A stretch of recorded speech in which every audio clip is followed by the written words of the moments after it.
Hi, I'm Erin Marcus, former corporate executive turned entrepreneur and founder and CEO of Conquer Your Business. Welcome to the Ready Yet podcast. We're excited to bring you more than 100 episodes of interviews and insights designed to help entrepreneurs get the financial and emotional freedom they need in order to build a business and a life they're proud of.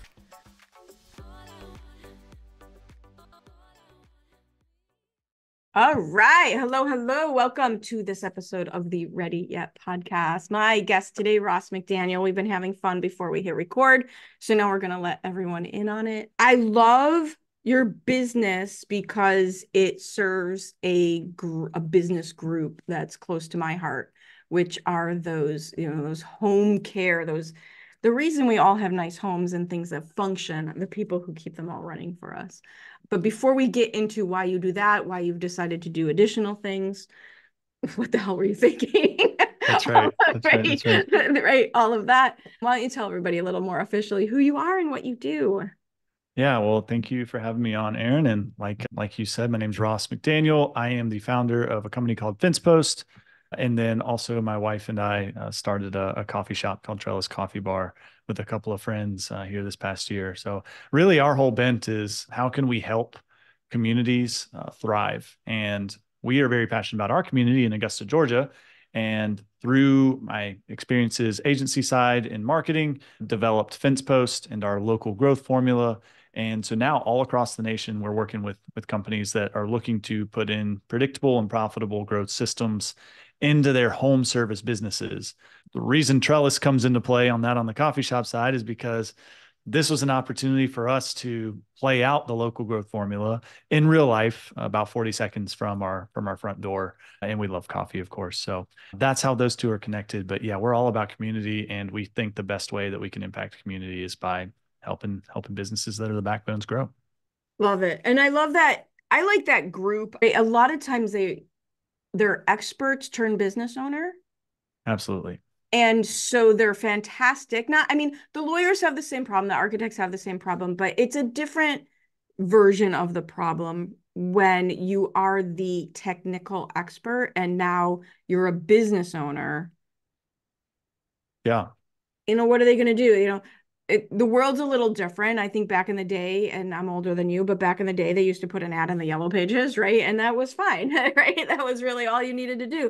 It was around at the sunset of the yellow pages. Yeah. Right. We use them in order to reach things on the top shelf in the That's closet. right. Um, No, that I and think other you're, stackable china. We used to stand on it much. oh man. We didn't know what it was. I don't know how any of it didn't break. But we're intrigued. So we use the yellow Right, pages. there we Yeah. go. But that, giving that focus group a way to grow their business so that they can focus on doing the thing that they're great at doing. Yeah. I mean, I think really realistically today in the home service space, we're looking at a couple of different types of business owners. On the most common side, or up till now, the most common side, it's been either a second generation business owner that their parents have owned, mom and dad's roofing company or mom and dad's hardwood flooring company, mom and dad's plumbing company, whatever, for 20, 30 years. And they're coming in and they're now becoming the steward of that family business. On the other side, you've got first generation people who are maybe they've been a tradesman, they've been working for somebody else for a long time, and now they're just coming in and trying to do this. But neither of those people groups have systems in place.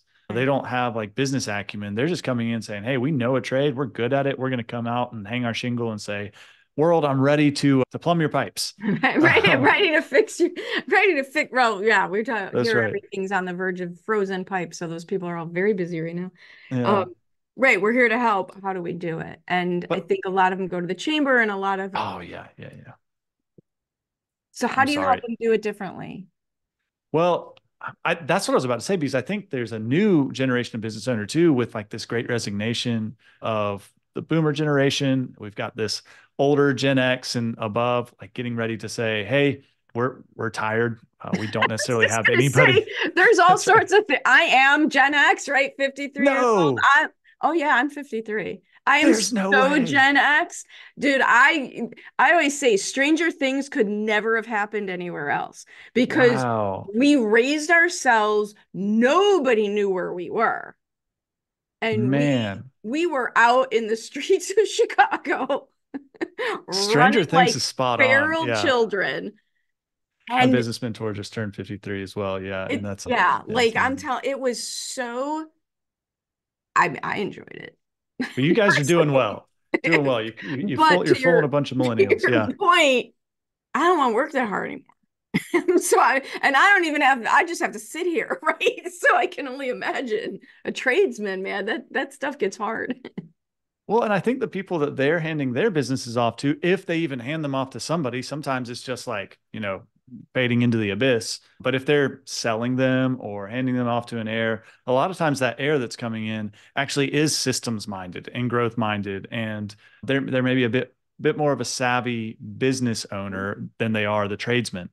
And so what Fencepost is setting out to do is kind of help both of those people groups in slightly different ways. For this group over here that's inheriting something or starting something in a first generation deal, we're helping them understand what predictable and profitable business growth should look like and what systems you need to put in play. And then over here, the more savvy business owner that's acquiring some of these businesses, we're actually helping them optimize and scale their already predictable and profitable systems that they're bringing in. And our big thing is the local growth formula. Four key ingredients to local growth. You've got these. Any business is gonna grow and thrive. And I know this because enterprise level companies are using this same formula, right? Visibility, got to be more visible than your Yes. competition, and you've got to be visible when your customer base is actually looking for you. Somebody taught me in terms of visibility for a geographic based business that's you need to become synonymous with that topic. That's right. That's I right. thought that was so she actually owned a home care agency, and she said people would come up to her all the time in our different referral groups and say, "Oh my God, The I home saw your care ad lady. on TV. Oh my God, I saw your ad, this car wrapped." And it was never hers. But she Oh, was so interesting. synonymous with that topic that every time anyone thought of that industry, they thought of her. That's right. And Mhm. and I think in a local setting that matters even more because you've got Absolutely. the classic, I'm from the South, the classic good old boy network, right? And if you're a new business, how do you overcome that and Yeah. actually like be as visible or more visible than the next best person? Tactically speaking for us, a lot of times that looks like showing up in Google searches whenever people Hmm. are there. We want people to show up high and strong and all the time. The second ingredient would be competency. You got to be good. You got to be as good or better than the competition. And I'd say that all the time, like, because I do strategy for my clients. I'm just going to assume you're good at what you do because none of this matters if you're not good at what you do. Well, yeah, that's the baseline, It right? I is mean, what it that's like is. that's par. And I can't help you be a better plumber, lawyer, photographer. I am in no place to help somebody do that. Yeah. Well, I mean, just to spend a couple more moments on that front, I mean, I think for a lot of people in knowledge-based businesses that come in and help non-knowledge-based businesses, I mean, we're kind of like gasoline. Right. And if you pour gasoline on a not lit fire, not lit flame, like it's gonna flame out. Yeah. Or actually, that's I don't even know if those are the right words. But you pour gasoline on a fire, it's gonna explode. And so I think for us, we really can only work with companies that are they're already humming, they're already Yeah. moving. Totally. That third ingredient would be social proof. And this is to me arguably the most important one. If we don't have social proof, if people that we're working with aren't shouting our praises from the rooftops in a highly public and visible manner, well, we're missing one of the legs of the stool. We actually have no authority to go out and sell our wares. Yes, we're visible. Yes, we're good. But if nobody knows we're good and nobody, like 99.9%, I looked up the stat today, it's up from 97% a couple of years ago.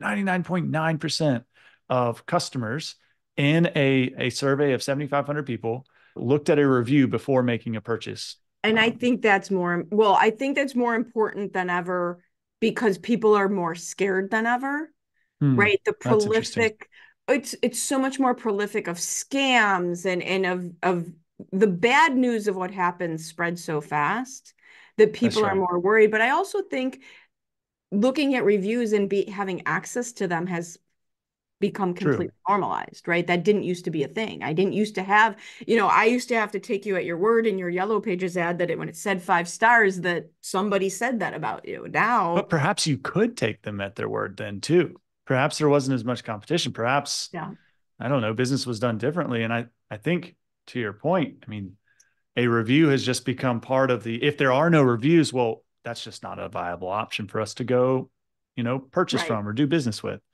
That's a great point.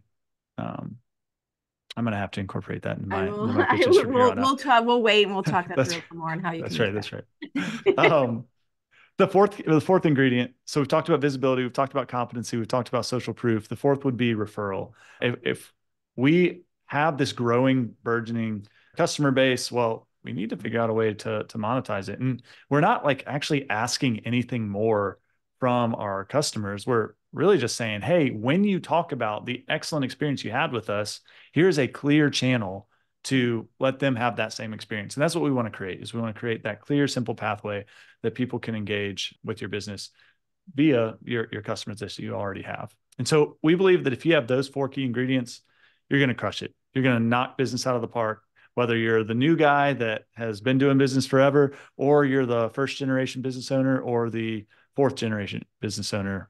We're going to be able to grow with those ingredients. And one of the things that I love about the way that you talk about this is you're talking about strategies. What you're not saying is, here's the one size fits all tactic. Oh man. And I think that subject matter experts, technical experts are, because they don't have the business acumen in the background, they're susceptible to somebody selling them what I call an insta tactic. Here, just do Hmm. this one thing. Yeah.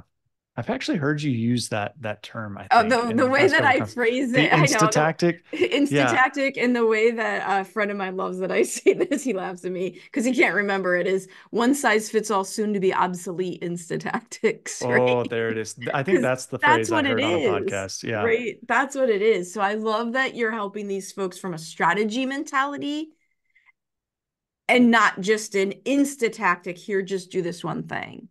Well, so I'm not hypothesizing that Google or Facebook or anything else is going away anytime soon. Right. We love those. Those are our number one, Absolutely. number two.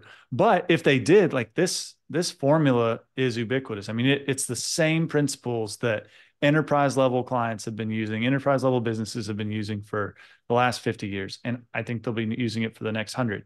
I mean, this is the way that we build relationships with people and the way that business is done. And so if we can plug and play tactics as they relate to whatever culture today is using to engage, well, we're going to have something good.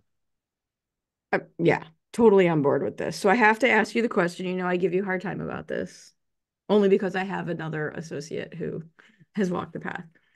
Associate. So, so many people really are there. Like, there's this whole thing out there of multiple streams of income, multiple streams of income. I don't know if that played into your decision or not. Explain to me how. Explain to our listeners how, because I don't think you're an anomaly on this. I don't think, Hmm. you know, I think I'm the anomaly not doing it. I don't think you're the anomaly on it. But I just want to hear more about, you have this business, you have three children. Hmm. Let's open a coffee shop because you had so much time on your hands that you didn't know what to do with yourself, right? You sound like some of the conversations I've had with my wife as well. She would have no qualms with me saying that. Yeah, it's definitely one of those things that I don't know if there's ever a world where it's not biting off more than you can chew. Yeah, I Um, agree. in any Kind of the businesses. fun part, isn't it? See if you can Well, do not it. right now. I think later it will be. Yeah, Later, it'll be fun. I You think in can look about back on it and laugh, right? 20 years, that's going to be, man, that was so much fun. Um, Remember when yeah, we used to work 30 hours a day, right? When there's that's only right. 24 hours in the day. That's exactly right. No, I mean, that's a great question. I never fancied myself an entrepreneur and somehow or another kept falling into this. And I don't believe entrepreneurship is a calling. I believe that entrepreneurship has been a vehicle to accomplish my calling. And we believe as a family in the values of authenticity and fostering great relationships and growth through those relationships. And so far, Fencepost has been an incredible way to do that with people in our community and in the community abroad across really the nation and in some instances the world. But we were beginning to look at, well, how can we do that more intimately here in our own neighborhood?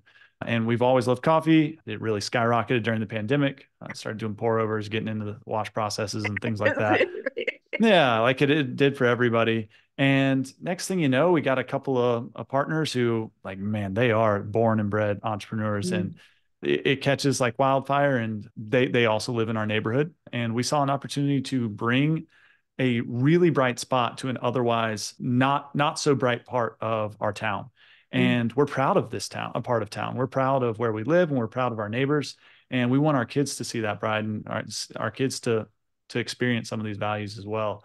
And so we saw an opportunity to do those things, and Trellis was wrought out of that. Today, we're employing 23 plus Oh, wow. people. Nice. Yeah, I've That's huge. up till last week, I think I counted like 50 neighbors have walked to our shop, and we're getting to play out some of the growth principles that we've talked about Very cool. here on this podcast. So yeah, long-winded answer. No, I love it. And I also, one of the things that I love is I don't think you can underestimate. This was a surprise to me. My last business, I had 15 people on my team. Oh wow. And I never expected, it was kind of a surprise for me. The feeling, like the weight of responsibility, but also the amazing feeling you get when you can help somebody get an income, Yeah, employ somebody. yeah, yeah. So Fencepost is it's me and six contractors, right? And I will pay my contractors more, I promise. But they're integrated part of the teams, but they're also not relying on Fencepost as their Right. number one sole income, right? And they have other avenues, and I encourage them to have other avenues. And so transitioning over to this side, to your point, where this is Trellis is the only source of income for many of these folks, many of the folks on our That team. is a level of pressure. It is. It's truly a level of pressure, but it's also rewarding because Yeah. coffee to them, to many, is not just like a means to an end. It's not just a job. I mean, all of Lifestyle. them could go make more money doing other things. It is a pathway to a common vision and a common goal. And I think that's the other half of that. Like, we're providing an income, but we're also providing an avenue for people to go fulfill what their calling is. And it's aligned with ours. And that's huge to us. I absolutely. I think I watch all the stories about the great resignation and the great reshuffle and everybody quitting Mm, jobs they hated. And part of me laughs because I didn't need a title of a social movement to quit every job I hated. I don't understand that. I don't understand staying somewhere you're miserable, whether it's a yeah. job, a relationship, you know, but being able to provide, one of the things I say about my team members is I want to create an environment that allows them to have their entrepreneurial dream job within my brand. Hmm. And how Man. it's so exciting to create the antithesis of what we see on the news, what you see on social media, what people are complaining about. Because when they talk about having problems hiring, I've never had that Huh. Why do you think that is? because I like the people who work with me and they like we make it work for them. Yeah. Right? I'm not tied to this is how you have to do this and this is when you have to do this. But I think to your point, when you combine letting people live out the thing that makes them happy with whatever flexibility is possible. Some jobs have more, some jobs have less. That's just inherent in what the jobs are. If you're working at the coffee shop, you got to be there when it's open. Like there's certain That's right. things that, right? There's I certain mean, things certain that hard are things about involved, hard right? things, right? Somebody Right. wrote a book on that. Yeah. Right. I mean, Yeah. that's just part of the thing. But how can we create something that works for you as an individual? And that's what these generations want. And I don't think that's a terrible thing to want. I don't think it's a terrible thing to want either. I also think that if we, as the business owners or the business leaders, because I don't think just owners have this responsibility. I think whoever's in a position of leading others has this responsibility. But we have to set the tone of this is what we're aiming towards. This is our North Star, and this is actually how this North Star is defined, and our mission, our vision, and not in the fluffy traditional sense, right? Right. But actually, hey, this is why we exist above all those other things. Here are the pillars of why we exist today. Do you align with those? And I will say that that's been more compelling than any raises, than any tips, than any whatever for our staff. It's been, hey, like we are aligned with what you guys are trying to do. And we want to stop saying you guys. We want to say us. We want to say we, because we're with you. We are together in I this. love And that you're yeah. from Georgia and you're saying you guys, which is what I say instead of y'all, which is what I Oh man, I'll say some y'all too, but you guys is that's yeah. fine. You guys, you guys. You guys my That's your neutral neutral. plural. Yeah, It's your country neutral from the Midwest. No, that's I right. love it. I think that is where so many people fall short and go wrong. Hmm. If you're just giving lip service to your mission and there's not congruity between what you say you want and Oh, what the way you're acting, people pick up on it and they're not tied to your mission. yeah. And we want to be authentic. We haven't done everything right to be frank on the I trellis was side, going to right? Like, ask you, like, that's always one of my questions is how can we shorten other people's learning curves by telling them everything we've done wrong and then they don't have to do it? Like, when you say we haven't done everything right, what are some pitfalls that we can help other people avoid? man, it's well, so there's on the Fencepost side, hey, just go do it. If it's a side hustle and it's been, consistent for 5 years, it's probably time to just not make it a side hustle. Just keep going. Like let's go ahead and jump. All in, jump in. Yeah. That's the big nugget from that. The other on the trellis side, I think it's a lot. I think one thing is don't be naive about if you've run one type of business, don't be naive to think that you can just seamlessly jump in and run another type of business. That there's a steep learning curve, and running a team of 7 versus running a team of 21, running a team of knowledge-based workers versus running a team of highly skilled operational people, like that is very different. And then dealing, good heavens, like operating expenses being sky high, but revenue being sky high, right? Like it's just total different scales and different tactics and different things that you're running. And so I think the naivety that and potentially some arrogance, right? Like if you are a successful business owner, you think, hey, I can just go jump into Well, this. and that's what I did. That's what I talk about coming out of corporate. Like I came out of Yeah, corporate with, ownership shares and bonuses and accolades and yay, Erin, and you're so great. I'm that's thinking right. I'm so great. So I believe them. I'm so great. This will be easy. And then what you realize is you were highly successful on a very narrow path that somebody else created. Very specific path. A Yeah. very Well, specific and whether or path. not somebody else created it, like, I mean, in my case, I created it and I still was out of my element, right? Like it's a different element. It's a different path. I think the second thing is get an advisory board. Any coffee shop owner, really any business owner that employs people or has partners, I think those are the two things. If you've got partners or you employ people, get an advisory board. You So need people. Yeah, go ahead. compare and contrast for me because one of the reasons I have team members and not partners is I don't want anyone to decide what I'm doing. I want people to help. I want people who want to do it. Mm, I listen. I take their feedback, but at the end of the day, it's my decision. And you are literally that's right. simultaneously running two different types of scenarios. One where at the end of the day, it's your decision, and another where it's committee, right? Yeah. Yeah. Yeah. I mean, it's complicated. I think that's where the advisory board comes into play, particularly with the partner element. We've had times where we've had crossroads. Maybe a couple of us think this, a couple of us think that, or one of us is like just being a real a-hole, right? And We does friendship, how do friendships survive that? That is, I would think it's yeah. almost harder than a marriage. Yeah, well, I think that's the beauty of the advisory board is they get to be the bad guys, right? And so if you stack your advisory board with people that you all mutually agree have the license to speak into your partnership as an entity, and you give them the card that says, "Hey, this is the trump card. Speak into this," and Yeah. they're informed, well, then all of a sudden you don't have to have that cultural friction in your partnership. And then if you stack them with people that know what they're doing in the areas that you don't, well, Even you've got better. just ready-made consultants. Yeah, I, yeah. that's, I think that's a great idea. I've watched a lot of partnerships go nowhere. Hmm. And then I've seen a lot of partnerships break up great friendships. Yeah, Um, it absolutely. sounds great until it becomes like the school group project where one person's doing all the Yeah. work and then everybody wants the grade, right?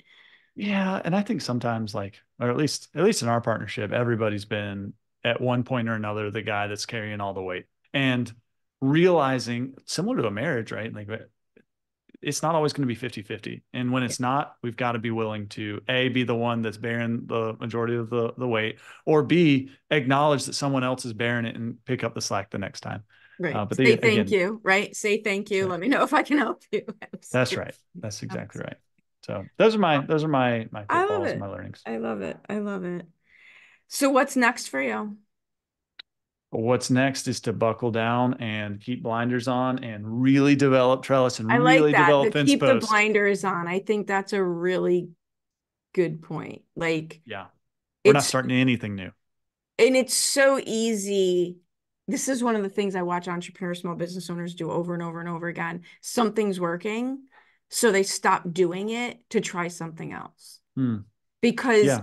the way that one person explained it to me, and I tend to agree, a lot of entrepreneurs inherently feel like creators. We like creating things. And so if something's at the maintenance level, that's not as, I don't want to say as fun, but it's not as engaging. Yeah. I would agree with that. And so sometimes we tend to break our toys just so that we can build them and fix them. And I don't want any broken toys. And that And is one of the benefits of the partnership on the Trellis side is, yeah, if that's happening, then you got somebody you saying, got hey, you someone. can't do that anymore. Um, I think that this year and really the next 18 months is a unique opportunity for us to like look back and say, hey, we've started this thing, we've grown this thing. Let's figure out how to balance life, and let's figure out how to invest deeply in some of the areas that are doing really, really well. And we can evaluate new stuff later. But right now we need to buckle down. We need to Yeah, focus. absolutely love it. So if people want to learn more about all the things that you're doing and how to get a hold of you and how you can help them, what is the best way for them to come find you? Yeah, the most simple way to interact with us on the Fencepost side is to go over to fencepost.co /assessment. Get an assessment from us. We do a nice little Loom video. I say 5 minutes, or like 10 minutes long, and we just dig into your business, and we can actually see quite a lot online about what some of those ingredients are looking like as they play out online, and we'll let you know if there's any low-hanging fruit. So fencepost.co /assessment. Head on over there. And then on the Trellis side, check us out on Instagram, Trellis Coffee Bar. Would Nice. love to have any feedback. And if you're ever in Augusta, come see us. Say if you're passing through Augusta, I know a few things that happen there each year that you might want to, Oh, yeah. you Every might April, it gets busy. be. Awesome. Thank you so much for spending some time with me today, sharing your story, sharing your insights, your approach to all of it. I absolutely love it. Thank you. Thanks for having me on, Erin. I appreciate it. I hope you enjoyed this episode of the Ready Yet podcast. I truly enjoy bringing these stories of success and inspiration to you. Please join us in our mission to empower entrepreneurs to be in charge of their businesses and in charge of their lives by sharing this with anyone you know who would benefit from our tactical and motivating advice, leaving us a review, and letting us know if there are any particular topics you would really appreciate hearing about. See you next time.